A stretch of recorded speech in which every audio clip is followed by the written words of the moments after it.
Bonjour à toutes et à tous et bienvenue pour cette nouvelle émission. Aujourd'hui, nous avons le plaisir et l'honneur d'accueillir un grand nom de la boxe française, champion du monde WBA des Supercoqs en 2002. Et il a marqué les esprits par sa technique, sa détermination et sa passion aussi pour ce sport exigeant. Aujourd'hui, il est avec nous pour revenir sur son parcours exceptionnel, ses souvenirs de ring et puis nous parler de sa vie actuelle.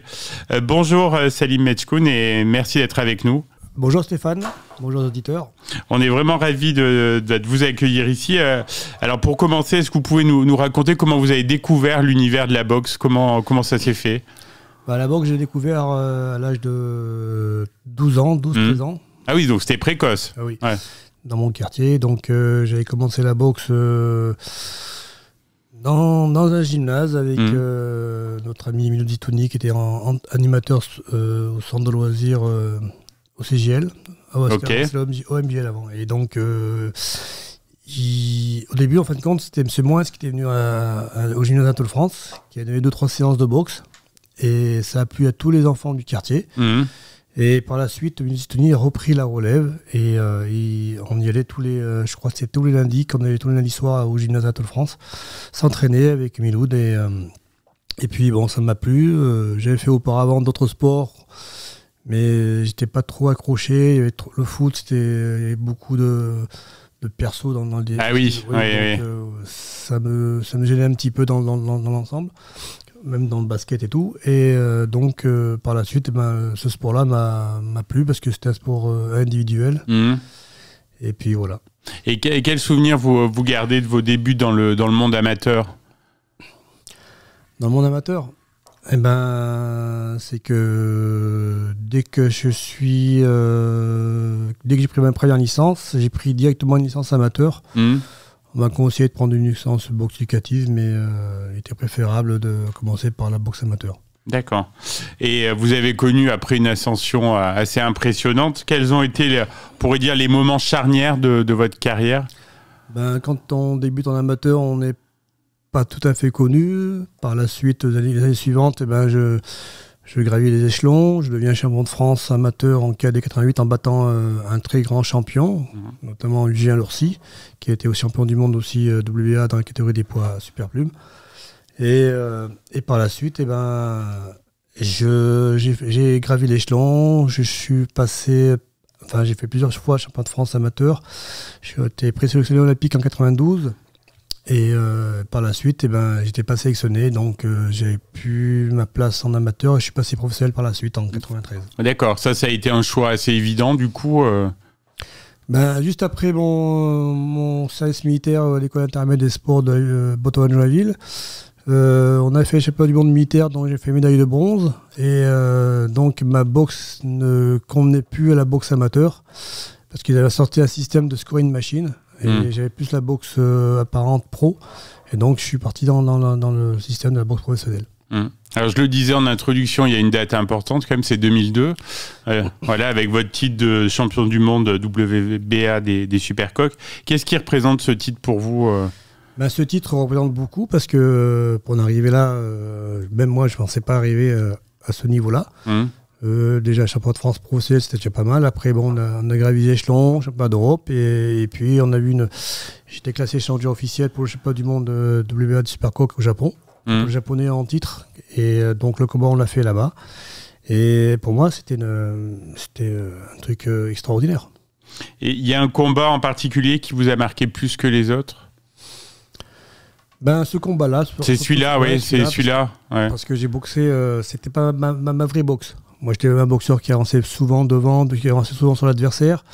Là, j'ai plus travaillé sur la technique et sur l'intelligence. Parce que c'était un boxeur en face qui frappait. Oui. Et donc, on avait en plus des gants, c'était pas n'importe quoi comme gants, c'est des gants Reyes qui sont. Ah oui, d'accord. Très, avec les bandages durs, font très très mal. Donc, j'ai boxé sur l'intelligence. La boxe, c'est un sport très exigeant, physiquement et mentalement.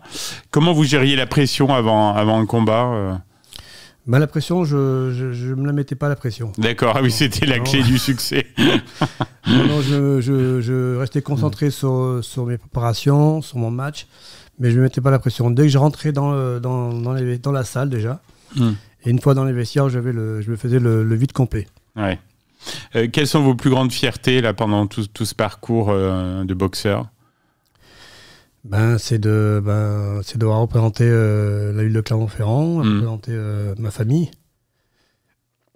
d'avoir fait un exploit extraordinaire. Parce que là, franchement, bien sûr. Le premier champion du monde, c'était Émile Planer en 1929, en poids mouche. Ah oui. Et derrière, c'est moi qui prends la relève. Comment s'est passée la transition après le ring? Comment vous l'avez gérée? C'était très dur parce que j'étais dans une bulle. Voilà, quand tu es dans la boxe, il n'y a que la boxe, que la boxe, que la boxe, que la boxe. J'étais dans une bulle et une fois que j'ai arrêté ma carrière sportive, j'ai quand même un gros vide. Parce que là, on rentre dans le monde professionnel de la vie. Et on imagine bien, ouais. Donc ça n'a pas été facile. J'ai pas réussi, enfin, je ne vais pas dire que j'ai pas réussi, mais j'ai pas réussi à préparer mon après-carrière. Oui, c'est quelque chose que vous n'aviez pas anticipé. Non. Quand on est boxeur, alors la différence, les boxeurs, on est seul. Oui.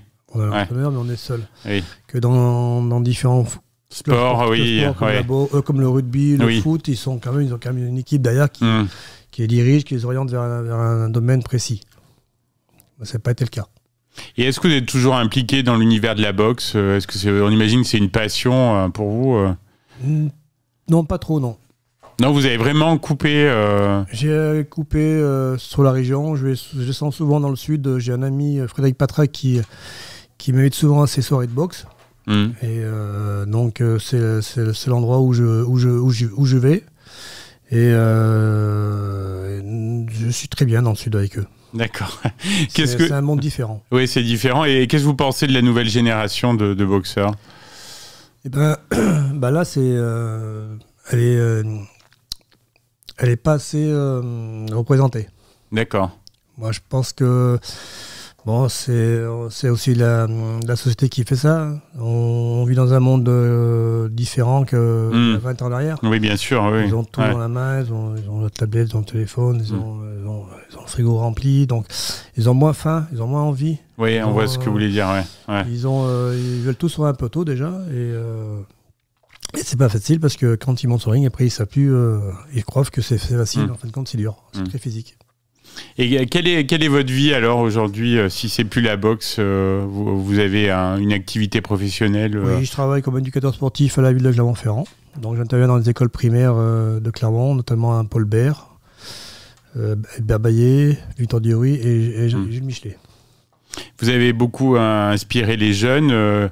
Quel est le message que vous aimeriez transmettre à ceux qui voudraient suivre vos pas? Enfin, c'est peut-être aussi de ne pas tout attendre sur un plateau, justement.